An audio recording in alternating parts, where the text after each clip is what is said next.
with the uppercut, there's different ways of doing it and different ways to look at it. The uppercut, most people know, is just a punch that comes upwards. Usually your hand is flipped upside down, and it's for a main reason. It has to do with where our elbow is at. If our hand is turned upside down, our elbow is higher.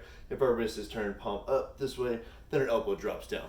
But how do we use the uppercut? So the first uppercut I'm talking about is going to go down low to the ribs. Now this is a close range uppercut. When I'm close to somebody and I'm doing this right here, I'm going to be able to hit them in the ribs. Now, a slight angle works a little bit better than a straight angle right there. Just this little upwards curve as it hits the bottom of the ribs and kind of helps bend them underneath, or if it targets the solar plexus to hit deep down into there. What if you're a little bit farther away? So if I'm farther away, I'm going to do this uppercut, boom. I'm going to be aiming up here more toward the chin. So I'm going to be hitting up here or even maybe to the throat, just be careful. But I'm attacking more out in front of me. So this uppercut's going to be coming up at this angle through here. And I like to rise a little bit as I'm doing my uppercut. So close range, farther range. The other uppercut I want to talk about is I call it the upper hook, not a real word. But it kind of looks like a hook punch and an uppercut together at the same time. So with the upper hook, it's going to be coming up here at this angle. Now the upper hook can hit a bunch of different places, but it's kind of a sneaky hit, as it's not completely a hook punch and it's not completely an uppercut. It's not one direction, it comes at this diagonal, which is typically diagonals are a little bit harder to block for most people.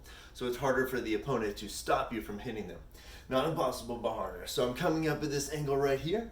I might be able to hit them underneath of the arms. Say if they're reaching, or they're grabbing, or maybe they have a hold of me, maybe they're swinging and they've kind of missed, I jumped out of the way, this upper hook can come up underneath. And if you've never been hit here, underneath into those bones right underneath of your armpit, believe me, it's a great place to make somebody turn into T-Rex for a second.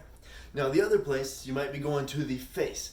Now, if I was facing you right here, an upper hook to the face is not gonna work. My shoulders are in the way, it's gonna be glancing off more of my head. But if I was sideways or one-handed, then this upper hook coming up this angle would be perfect to go to the chin or face right there.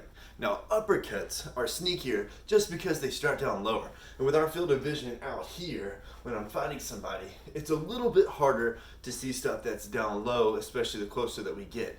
Because when I'm in here, this is easy to see, shoulder movement, hands that may be right here, and this is harder down here to see. So an uppercut that comes here, or even an uppercut that comes out there, just starts from a lower angle, making it harder for them to stop you from hitting them.